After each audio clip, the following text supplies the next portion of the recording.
The Kitten's First Day of School. Chapter 1. A Fluttery Feeling. In a cozy little cottage, nestled between buttercup fields and tall oak trees, a tiny gray kitten named Momo woke up with a flutter in her tummy. Today was a big day. It was Momo's very first day of school. "Mama," Momo whispered, peeking out from her blanket. "What if I don't make any friends?" Mama Cat gave her a warm nose nuzzle. "Oh, my sweet Whisker, Snout, school is full of new adventures. Everyone feels a little nervous on the first day, but just be your kind, curious self, and you'll be just fine." Momo nodded slowly. She wasn't so sure, but Mama's purr made her heart feel a little less jittery. She put on her red polka dot scarf for Lucky One and off they went, walking paw in paw down the winding path to Acorn Hollow School. Chapter 2. A Big, Bustling Place. The schoolyard was full of chattering and laughter. There were puppies chasing tails, ducklings waddling in a line, and even a shy hedgehog hiding under a leaf. Momo clung to Mama's leg. "It's so loud," she said, "and so many animals." A tall, cheerful fox with glasses stood by the school door. "Good morning," said Miss Fuzzle, the teacher. "You must be Momo. We're so happy you're here." Momo gave a tiny wave. Miss Fuzzle knelt down and whispered, "I remember my first day too. I hid behind my tail for an hour." Momo giggled a little. Mama Cat gave her a goodbye hug. "You're going to have a wonderful day, my little brave heart." Then she walked back down the path, her tail waving like a flag. Momo took a deep breath and stepped inside. Chapter 3.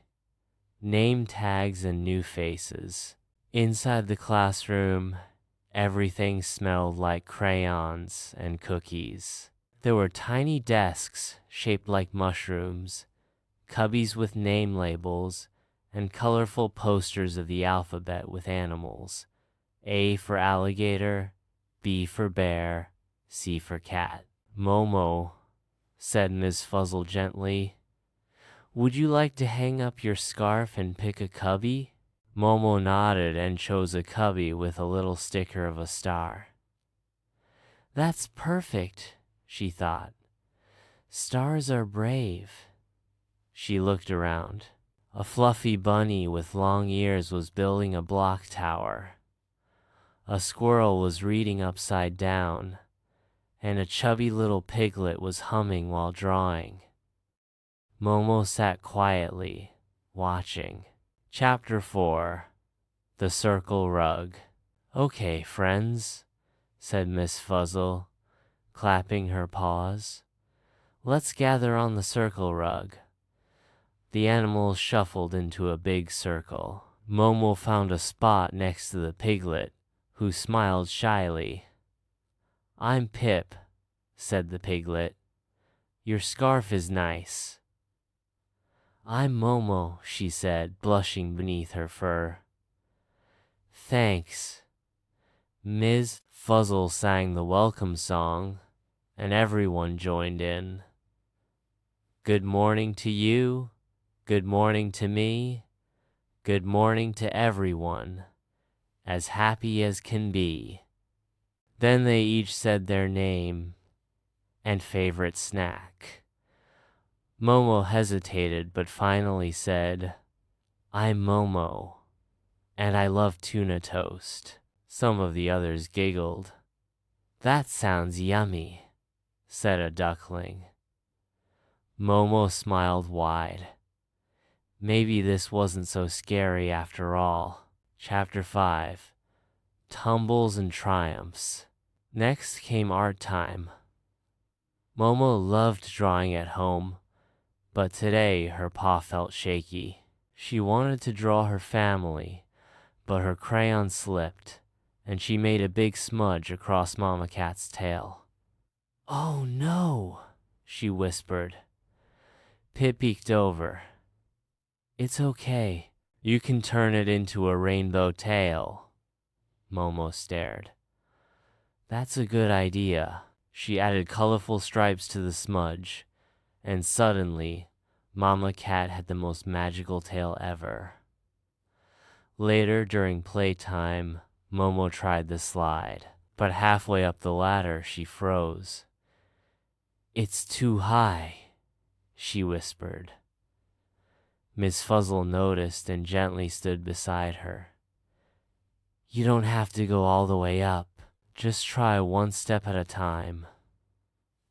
Momo took a step, then another, and then whee! Down she went. She landed with a bounce and laughed so hard her whiskers wiggled. Chapter 6. Lunchtime surprises. At lunch, Momo opened her little tin box. Inside were heart-shaped tuna sandwiches, a note from Mama, and a surprise catnip cookies. Pip sat beside her. "Want to trade one for a strawberry muffin?" "Sure," Momo grinned. Across the table, the bunny waved. "I'm Bella," she said.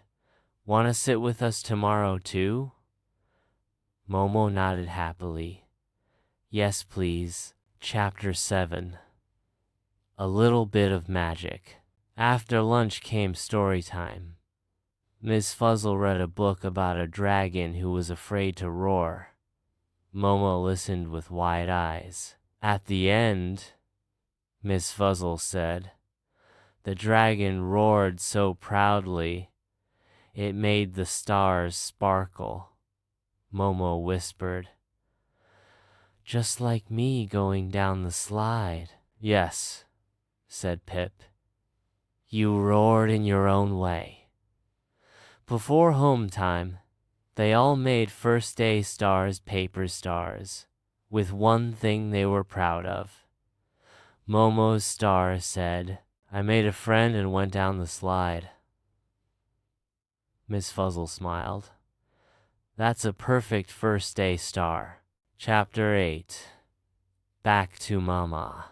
When the school bell rang, Momo ran outside. "Mama!" she called, and leapt into Mama Cat's arms. "So," Mama asked, brushing her fur, "how was your first day?" Momo's eyes sparkled. "It was big and loud and a little scary, but also fun and brave and full of stars." Mama purred. "Just like you." They walked home paw in paw, the sunset painting the sky in golden pinks. Momo clutched her first day star close. Tomorrow, she thought, would be even brighter.